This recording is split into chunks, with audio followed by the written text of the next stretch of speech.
Ni hao, halo semuanya, kembali lagi dengan Nubarta. Nonton bareng kita. Makasih ya udah setia menunggu updatean dari Nubarta. Semoga kalian masih akan tetap setia bersama Nubarta sampai akhir ya. Nah, kalau gitu nggak perlu lama lagi. Yuk langsung aja kita siapkan diri dan hati kita ke episode berikutnya. Selamat mendengarkan. Saat kelompok Luo memasuki aula pertemuan, Luo Jin memimpin kelompok Shoyan ke bagian lain istana. Setelah mengatur akomodasi untuk mereka, ia mengajak mereka berkeliling istana. Shoyan juga penasaran dengan tempat ini, yang merupakan tanah suci sejati di mata seorang ahli formasi. Formasi misterius itu cukup unik, meskipun ada beberapa kesamaan jika dibandingkan dengan alkimia, ada juga perbedaan besar. Keduanya memiliki kelebihannya sendiri. Jika seseorang benar-benar membicarakannya, sulit untuk mengatakan mana yang lebih baik. Namun, Shoyan yakin bahwa karena formasi bisa ada di dunia ini, pasti ada logikanya sendiri yang unik. Meskipun alkemis saat ini lebih banyak tersebar di benua, kemungkinan akan tiba saatnya giliran ahli formasi untuk bersinar di benua yang luas ini. Kelompok itu mengikuti Luo Jin dan berjalan dengan santai di dalam istana awan surgawi. Saat mereka mengobrol, Shoyan dengan curiga menemukan bahwa mata Luo Jin sepertinya telah berhenti pada Li Bingrui yang berada di samping Lian Er. Bahkan selama percakapan mereka sebelumnya, dia sengaja mengarahkan topik ke yang terakhir. Hal ini menyebabkan Shoyan diam-diam tersenyum mengejek. Dia segera memahami sesuatu dalam hatinya. Tatapan mata Shoyan menyapu antara Luo Jin dan Li Bingrui. Dia tersenyum lembut dan menggelengkan kepalanya. Segera, dia terus berjalan maju di sepanjang jalan kecil di taman. Namun, dia tidak menyadari bahwa dokter peri kecil di sampingnya juga menggunakan matanya yang cantik untuk menatapnya. Dia berhenti sejenak sebelum buru-buru mengikutinya dari belakang. Di belakang mereka, Bai Hua melirik Lian Er yang wajah kecilnya dipenuhi dengan rasa ingin tahu. Tangannya yang besar dengan lembut mengusap kepala kecil Lian Er saat mereka berdua perlahan mengikuti di belakang. Kelompok itu berjalan-jalan di sekitar Manor, sambil mengobrol tentang banyak hal yang berkaitan dengan wilayah tengah. Tentu saja, sebagian besar waktu, Luo Jin lah yang menjelaskan informasi umum tentang berbagai faksi besar di wilayah tengah. Di antara mereka, klan Shao tentu saja merupakan hal pertama yang perlu dipahami Shoyan sebagai faksi super di wilayah tengah dan salah satu dari 3 klan besar. Klan Shao secara alami memiliki fondasi yang kuat. Kekuatannya jauh melampaui 4 klan besar. Dikabarkan bahwa klan Shao telah ada paling lama di antara 3 klan besar. Pada puncaknya, klan Shao sebanding dengan sekte surgawi dan sekte istana hantu saat ini. Namun, karena beberapa alasan yang tidak diketahui, klan Shao secara bertahap menurun seiring berjalannya waktu. Meski begitu, tidak perlu meragukan kekuatan klan Shao. Setelah memahami hal ini, Shoyan tidak dapat menahan diri untuk menundukkan kepalanya dan merenung. Meskipun dia tahu bahwa klan Shao tidak memiliki hubungan kekerabatan dengannya, Shao Xuan tetap ada di sana, dan dia agak tersentuh. Dia juga mengkhawatirkan keselamatan Shao Xuan. Namun pada saat ini, pemandangan di depan mata Shoyan berkelebat. Langkah kakinya yang baru saja akan melangkah maju tiba-tiba berhenti. Dia mengangkat kepalanya dan menatap prasasti batu hitam besar yang berdiri di depannya dengan ekspresi terkejut. Baru pada saat ini, Shoyan menyadari bahwa kelompoknya tanpa sadar telah tiba di sebuah alun-alun. Prasasti batu besar di depannya ini adalah satu-satunya hiasan di alun-alun. Melihat ini, Shoyan tidak dapat menahan diri untuk mundur 2 langkah. Baru saat itulah dia melihat dengan jelas prasasti batu besar di depannya. Pada saat yang sama, Luo Jin yang tidak jauh di belakangnya mengikutinya dari dekat sambil tersenyum. Tatapan Shoyan menyapu lempengan batu itu. Baru kemudian, tatapannya beralih ke Luo Jin di sampingnya. Wajahnya dipenuhi keraguan saat dia bertanya, "Papan batu ini adalah?" Mendengar ini, Luo Jin mengerutkan bibirnya dan tersenyum. Tatapannya menyapu lempengan batu dari bawah ke atas dan dia perlahan berkata, "Ini adalah daftar senjata suci awan surgawi. Konon, seorang leluhur klan Luo pernah membuat daftar ini di waktu senggangnya. Daftar ini mencatat 10 senjata paling unik di benua ini. Meskipun tidak terlalu berguna, senjata-senjata ini ditinggalkan oleh leluhur kami. Itulah sebabnya kami menaruhnya di sini." Ketika menyebut leluhur klan Luo, wajah Luo Jin tidak dapat menahan ekspresi bangga. Mendengar ini, Shoyan menganggukkan kepalanya karena terkejut. Pada saat yang sama, tatapannya sekali lagi menyapu lempengan batu itu. Memang, dari atas ke bawah, lempengan batu itu diukir dengan kata-kata dari 1 hingga 10. Di antara mereka, posisi keempat, ke-7, ke-8, dan ke-9 dicat dengan kilau emas. Posisi keempat disebut tombak kunci Phoenix, yang ke-7 disebut pedang anggrek tenang. Yang ke-8 disebut kapak darah kuno. Dan yang ke-9 disebut tombak petir. Posisi yang tersisa kosong. Tombak kunci Phoenix ini, aku khawatir itu milik suku Heaven's Demon Phoenix kan? Tanya Shoyen. Hehehe, benar. Tombak kunci Phoenix memang milik suku Heaven Demon Phoenix. Konon, senjata ini diciptakan dari tulang belakang anggota suku Heaven Demon Phoenix, sekaligus garis keturunan Heaven Phoenix kuno. Senjata ini punya efek penekan yang hebat pada anggota suku Heaven Demon Phoenix. Kekuatan tempur tambahannya juga sangat mengerikan. Begitu menggunakan kekuatan penuhnya, bahkan bisa menggunakan tombak kunci Phoenix untuk memadatkan wujud Phoenix iblis kuno. Senjata ini sangat menakutkan. Sayang sekali, aku belum pernah melihatnya sebelumnya. Luo Jin tersenyum. Pandangan Shoyan terus bergerak ke bawah, hingga sampai di posisi ke-7 yang disebut pedang anggrek tenang. Pemilik pedang anggrek tenang bernama Ouyang Yu. Ia dikenal luas sebagai orang terkuat di klan Ouyang. Konon, Ouyang Yu pernah menggunakan pedangnya untuk menghentikan 3 orang yang mulia asal yang pergi ke klan Ouyang untuk membuat masalah. Ia bahkan membunuh salah satu dari mereka. Sedangkan 2 orang lainnya, satu terluka parah sementara yang lain melarikan diri dengan lengan patah. Sejak saat itu, mereka tidak pernah muncul lagi. Ouyang Yu dinobatkan dengan gelar Saint Pedang Anggrek Tenang berkat pertempuran itu. Shoyan bukan satu-satunya yang terkejut setelah mendengar kata-kata ini. Bahkan wajah beberapa orang di sampingnya juga menunjukkan ekspresi terkejut. Hasil pertempuran ini bisa digambarkan sebagai sesuatu yang menakutkan. Dia telah bertarung melawan 3 ahli tingkat yang mulia asal sendirian tanpa terkalahkan. Dia bahkan mampu membunuh salah satu dari mereka. Dengan hasil pertempuran yang luar biasa seperti itu, Ouyang Yu ini kemungkinan besar adalah iblis yang sulit ditemui bahkan dalam 1000 tahun. Adapun 2 lainnya, Luo Jin belum pernah mendengar tentang mereka. Namun, dia tidak meragukan bahwa orang-orang yang memiliki kedua senjata itu pastilah makhluk yang luar biasa. Sementara beberapa dari mereka tertawa dan mengobrol, ekspresi Shoyan tiba-tiba berubah. Dia terkejut menemukan bahwa sebuah benda di cincin penyimpanannya yang sudah lama tidak disentuhnya, kini sedikit bergetar. Pada saat yang sama, di sisi lain, Luo Ao, Luo Cheng, dan jajaran atas lainnya dari Istana Awan Surgawi muncul di sebuah ruangan rahasia. Sebuah cakram formasi giok putih berukuran 10 inci ditempatkan pada sebuah platform formasi di tengah ruangan. Lebih jauh, orang dapat melihat dengan jelas bahwa ada celah seukuran telapak tangan pada cakram formasi ini. Cakram formasi itu bergetar dan memancarkan semburan cahaya keemasan yang kuat. Apa yang telah terjadi? Mengapa cakram bintang besar bertingkah aneh tanpa alasan? Melihat pemandangan di depannya, wajah Luo Xiong berubah jelek. Selama bertahun-tahun ini, dia belum pernah melihat piringan formasi bertindak seperti itu. Ini adalah masalah besar bagi Istana Awan Surgawi miliknya. Kami juga tidak yakin. Awalnya semuanya normal. Namun, entah mengapa, cakram bintang besar tiba-tiba menjadi kacau. Tidak ada peringatan sama sekali. Beberapa tetua yang hadir hanya bisa menggelengkan kepala dan mendesah tak berdaya. Hal seperti ini belum pernah terjadi sebelumnya. Baru saja, sebagai tindakan pencegahan, kami juga memeriksa cakram formasi dengan seksama. Namun kami tidak menemukan sesuatu yang aneh. Hanya saja, cakram formasi itu sendiri tampaknya agak tidak terkendali, seolah-olah ditarik oleh sesuatu. Namun, aura ini terlalu istimewa, jadi kami tidak dapat melacaknya. Setelah ragu-ragu sejenak, tetua lainnya berbicara perlahan. Kata-kata yang keluar dari mulutnya menyebabkan wajah Luo Cheng dan yang lainnya berubah. Apa katamu? Menarik. Apa di dunia ini yang dapat menarik perhatian cakram bintang besar? Jangan bilang itu.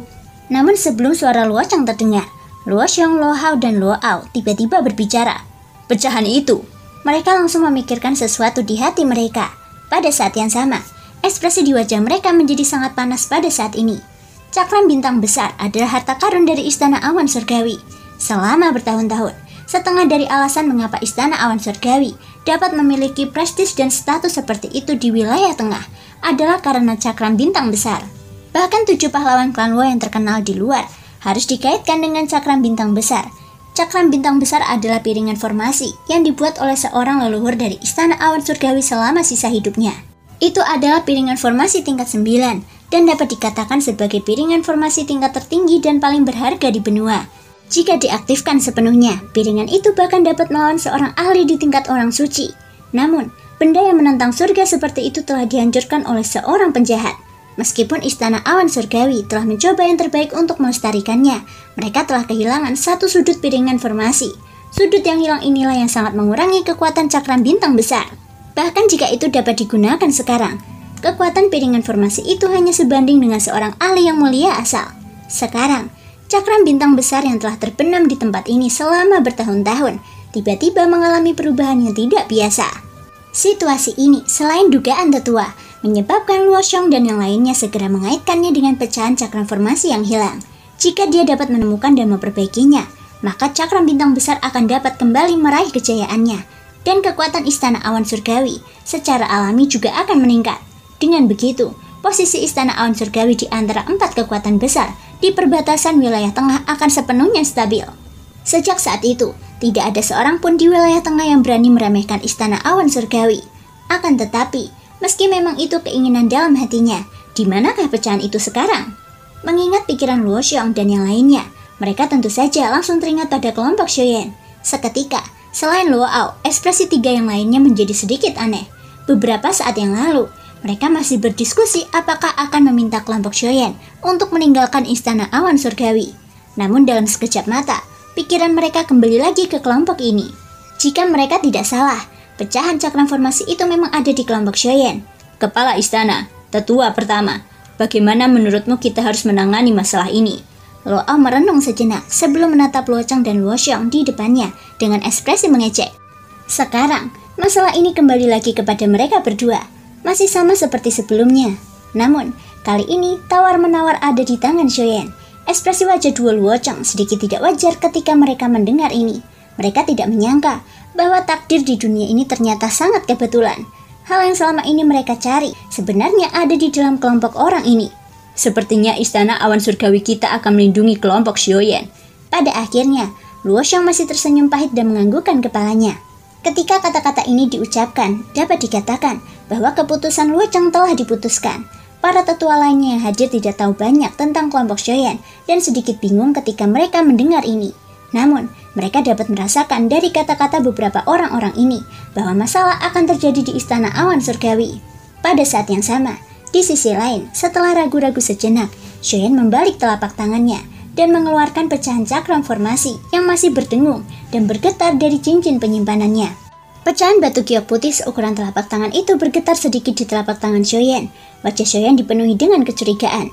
Dia ingat bahwa dia telah memperoleh benda ini dari Jin Yao di wilayah barat bertahun-tahun yang lalu. Namun, dia selalu meletakkannya di cincin penyimpanannya dan tidak terlalu memperhatikannya. Dia tidak menyangka bahwa akan ada perubahan tiba-tiba di istana awan surgawi. Sementara mereka ragu, Luo Jin di samping tidak bisa menahan diri untuk tidak bergerak mendekat dengan wajah penasaran. Namun, ketika dia melihat pecahan cakram formasi tergeletak di telapak tangan Shoyan, ekspresi terkejut langsung muncul di matanya. Bahkan seluruh tubuhnya tanpa sadar menegang. Matanya menatap tajam ke pecahan cakram formasi di tangan Shoyan. Keterkejutan di hatinya tidak kalah dari Luo Xiong dan yang lainnya. Mengapa? Apakah kamu mengenali benda ini? Shoyan juga terkejut melihat ekspresi di wajah Luo Jin. Kata-katanya baru saja terdengar saat beberapa sosok manusia muncul di ruang kosong di depannya.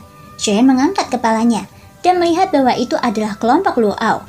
Pada saat ini, mata mereka juga bersinar saat mereka menatap pecahan cakram formasi di tangan Shoyan. Senyum di wajah mereka tanpa sadar melebar. Hahaha, aku tidak pernah menyangka bahwa benda ini akan jatuh ke tangan teman muda kita Shoyan. Ini benar-benar takdir yang mempermainkan kita. Luo Xiong tertawa terbahak-bahak. Di sisi lain, Luo Ao buru-buru mengalihkan pandangannya kembali ke Shoyan dan bertanya dengan sopan. Kawan kecil Shoyan, bisakah kau biarkan aku melihat benda di tanganmu? Ucap Luo Ao. Melihat hal ini, Shoyan tidak ragu-ragu dan dengan santai menyerahkannya. Luo Ao melangkah maju dengan wajah penuh rasa terima kasih dan dengan hati-hati mengambil pecahan cakram formasi dari tangan Shoyan. Banyak pasang mata berkumpul di pecahan cakram formasi di tangan Luo Ao. Wajah mereka dipenuhi dengan kegembiraan. Siapa yang bisa membayangkan bahwa benda yang telah dinantikan oleh istana awan surgawi mereka selama bertahun-tahun benar-benar akan kembali ke tangan mereka dengan cara seperti itu. Pecahan cakram formasi di tangan Luo Ao pas dengan celah pada cakram bintang 1 besar. Jika diperbaiki, maka cakram bintang besar akan benar-benar lengkap. Kekuatan yang terkandung dalam cakram formasi tier 9 terbukti dengan sendirinya. Selama fragmen ini ditemukan, cakram bintang 1 besar akan lengkap sepenuhnya. Kemudian, istana awan surgawi akan bangkit kembali. Melihat pecahan cakram formasi yang ada di dekatnya, wajah Luo Xiong dipenuhi air mata. Cakram bintang besar telah rusak selama bertahun-tahun. Sekarang, akhirnya bisa diperbaiki. Tuan Xiaoyan, bolehkah aku tahu apakah pecahan cakram susunan ini? Setelah beberapa lama, Luo Cheng tersadar dan segera menatap Xiaoyan. Meskipun pecahan ini seharusnya milik Istana Awan Surgawi, namun itu telah jatuh ke tangan Xiaoyan. Dari sudut pandang tertentu, pecahan ini sudah menjadi milik Xiaoyan. Terlebih lagi, dialah yang membawanya ke Istana Awan Surgawi. Apapun yang terjadi, dia harus meminta izin Xiaoyan terlebih dahulu. Mendengar ini, Xiaoyan tersenyum acuh tak acuh. Dia membelai lengan bajunya dan berkata sambil tersenyum, Junior hanya memperolehnya secara kebetulan, dan tidak ada gunanya bagiku. Jika senior membutuhkannya, silahkan ambil saja. Begitu kata-kata ini diucapkan, ekspresi para petinggi Istana Awan Surgawi langsung berubah. Semua orang tidak dapat menahan diri untuk tidak membuka mulut mereka, dan ekspresi bersalah melintas di wajah mereka. Semua orang yang hadir telah mendengar tentang Xiaoyan dan yang lainnya dari Luo Cheng. Sekarang, setelah mereka melihat Xiaoyan mengembalikan pecahan cakram formasi ke Istana Awan Surgawi dengan begitu mudahnya, mereka tidak dapat menahan rasa bersalah. Lagi pula, ketika Xiaoyan begitu murah hati, kepala istana mereka berpikir untuk mengirim Xiaoyan dan yang lainnya keluar dari Istana Awan Surgawi. Sekarang, bagaimana mungkin mereka tidak merasa malu? Jika begitu, terima kasih Tuan Xiaoyan.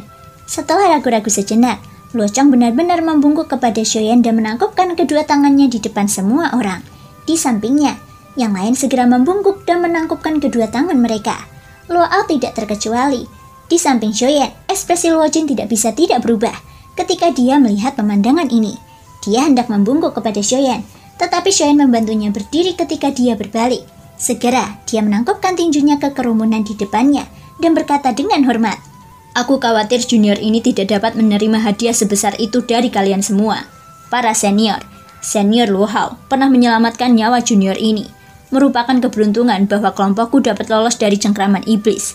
Pecahan cakram formasi ini dapat dianggap sebagai ucapan terima kasihku. Ucap Xiaoyan. Hahaha, teman kecil Xiaoyan terlalu sopan. Aku yakin, meskipun aku tidak hadir hari itu, dengan teratai api milikmu, kau seharusnya bisa keluar tanpa cedera. Luo Hao tertawa terbahak-bahak. Matanya melirik Luo Ao. Luo Ao telah menebak bahwa cahaya putih yang menutupi langit saat itu adalah Angry Buddha Lotus milik Xiaoyan. Sekarang, setelah dipikir-pikir, kekuatan bertarung Xiaoyan kemungkinan jauh lebih besar daripada kultivasinya. Jika Xiaoyan mampu membuat terobosan sebelum 3 tetua agung dari Sekte Duai tiba, mereka bertiga tidak akan dapat melakukan apapun terhadap kelompok Xiaoyan, bahkan tanpa dia. Hahaha, Tuan Xiaoyan benar-benar terlalu rendah hati. Semua orang sudah cukup lelah selama beberapa hari terakhir. Jika kamu tidak keberatan, kamu dapat tenang dan tinggal di Istana Awan Surgawiku untuk sementara waktu. Mengenai Sekte Duai, kami akan membantumu menghentikan mereka. Tidak akan terlambat bagi semua orang untuk pergi begitu semuanya tenang.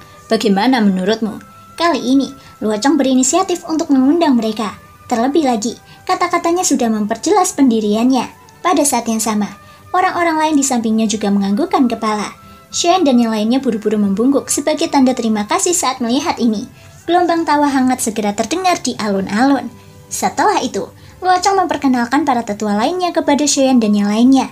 Para tetua itu juga merupakan bagian dari 7 pahlawan klan Luo. 7 pahlawan klan Luo ada Luo Xiang tertua, Luo Li kedua, Luo Hao ketiga, Luo Mian keempat, Luo Ao kelima, Luo Kun keenam, dan Luo Hua ketujuh. Yang terkuat di antara mereka ada Luo Xiang tertua, leluhur asal bintang 8, Luo Hao ketujuh juga leluhur asal. Meskipun dia hanya leluhur asal bintang 2, dia tidak bisa diremehkan. Dengan 7 orang ini dan status mereka sebagai ahli formasi, mereka dapat dianggap sebagai faksi yang sangat tiran bahkan di wilayah tengah. Setelah mengenal 7 pahlawan klan Luo, Xiaoyan dan yang lainnya telah memperoleh beberapa pengetahuan. Setelah mengobrol dengan baik, Luo Cheng dan yang lainnya bergegas pergi dengan pecahan cakram formasi. Xiaoyan dan yang lainnya menatap langit. Mereka tidak menyangka bahwa hari sudah sore. Baru kemudian mereka kembali ke kediaman mereka di bawah pimpinan Luo Jin. Sepanjang jalan, Luo Jin dipenuhi rasa ingin tahu saat ia bertanya tentang asal-usul pecahan cakram formasi. Xiaoyan di sisi lain memberikan jawabannya samar-samar. Pada saat yang sama, Luo Cheng dan yang lainnya kembali lagi ke ruang rahasia. Saat pecahan cakram formasi di tangan mereka dan cakram bintang besar semakin dekat, aktivitas abnormal di antara keduanya menjadi semakin intens. Bahkan ada fluktuasi energi samar yang melonjak keluar dari cakram formasi. Luo Cheng dan yang lainnya juga tercengang oleh pemandangan ini. Sejak cakram formasi itu diciptakan, cakram itu telah dikendalikan oleh seseorang. Energi di dalam cakram formasi itu juga terpusat di sekitar orang yang mengendalikan cakram formasi itu. Akan tetapi, cakram formasi di depan mata mereka sebenarnya dapat memicu fluktuasi energi yang tidak normal dengan sendirinya. Ini benar-benar membuka mata mereka. Ini juga menunjukkan kepada mereka betapa kuatnya cakram bintang besar itu. Sebagai cakram formasi peringkat 9, cakram itu secara alami berbeda dari yang lain. Ketika pecahan cakram formasi itu mendekati celah pada cakram bintang besar, cahaya keemasan yang berkilauan muncul darinya. Cahaya itu menyatukan area yang rusak di antara keduanya. Setelah itu, seluruh cakram formasi dan pecahan itu tidak membutuhkan siapapun untuk mengendalikannya. Cakram formasi itu perlahan melayang ke udara. Gelombang cahaya keemasan yang kuat muncul dari dalamnya.